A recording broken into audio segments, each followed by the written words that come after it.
नमस्कार दोस्तों, आज के इस वीडियो में हम पढ़ेंगे भारतीय इतिहास से एक इम्पोर्टेंट टॉपिक यानी भारत पर विदेशी आक्रमण कैसे हुए। तो चलिए स्टार्ट करते हैं।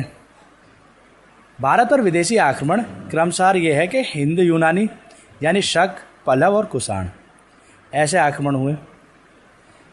बैक्टीरिया के यूनानियों ने उत्तर पश्चिमी भारत में राज्य स्थापित किया।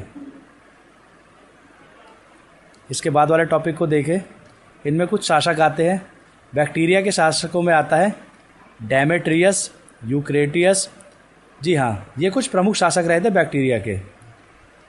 डेमेट्रियस ने लगभग 190 ईसा पूर्व में भारत पर आक्रमण करा और पंजाब और सिंध तक इसने अपना कब्जा कर लिया था।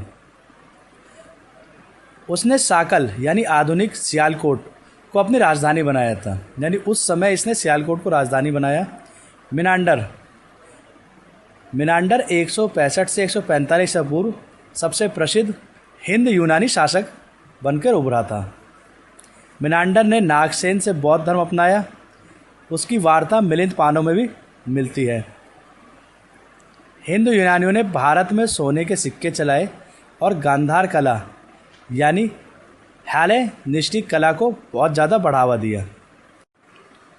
हमने पढ़ा कि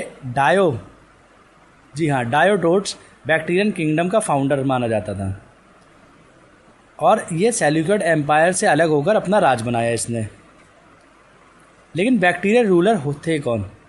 ये ग्रीक किंग थे जो सेंट्रल एशिया से आकर इंडिया के नॉर्थ वेस्ट एरिया में रूल करते थे। इनका रीजन मैंने बताया अफगानिस्तान के अराउंड तक था। थूथीडेम्स पावरफुल रूलर था इनका। अपने किंगडम को इसने बहुत स्ट्रॉन्ग बनाया। इसके बाद हमने मेनांडर पढ़ा। इसमें कुछ और भी है।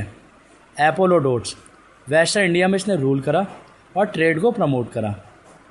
इनके कुछ स्पेशल फीचर्स रहे हैं। ये कॉइन्स पर 2 लैंग्वेज ग्रीक प्लस प्राकृतिक लैंग्वेज इनकी मिली है और गांधार स्टाइल में इनके बारे में लिखा हुआ है, यानी इनके टाइम पे गांधार शैली काफ़ी फेमस हुई है, जो बताती है कि उस समय इंडिया पे इन्होंने आक्रमण करा। तो दोस्तों, इसी के साथ आज हमने बैक्टीरियन किंग्स के बारे में पढ़ा और आखिर में हम बोल सकते हैं बैक्टीरियन इंडो ग्रीक रूलर्स ने इंडिया की हिस्ट्री में एक इम्पॉर्टेंट रोल प्ले किया।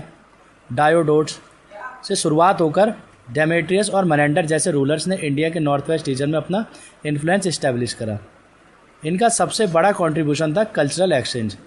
ग्रीक और इंडियन कल्चर का मिक्स हुआ, जिससे आर्ट यानी गांधार स्टाइल, कॉइन्स, रिलीजन, इन सब पर असर पड़ा। बैक्टीरियन रूलर्स ने ट्रेड और फॉरेन कनेक्शन को भी स्ट्रॉन्ग बनाया था, जिससे इंडिया का कॉन्टैक्ट वेस्ट कंट्रीज से बढ़ गया।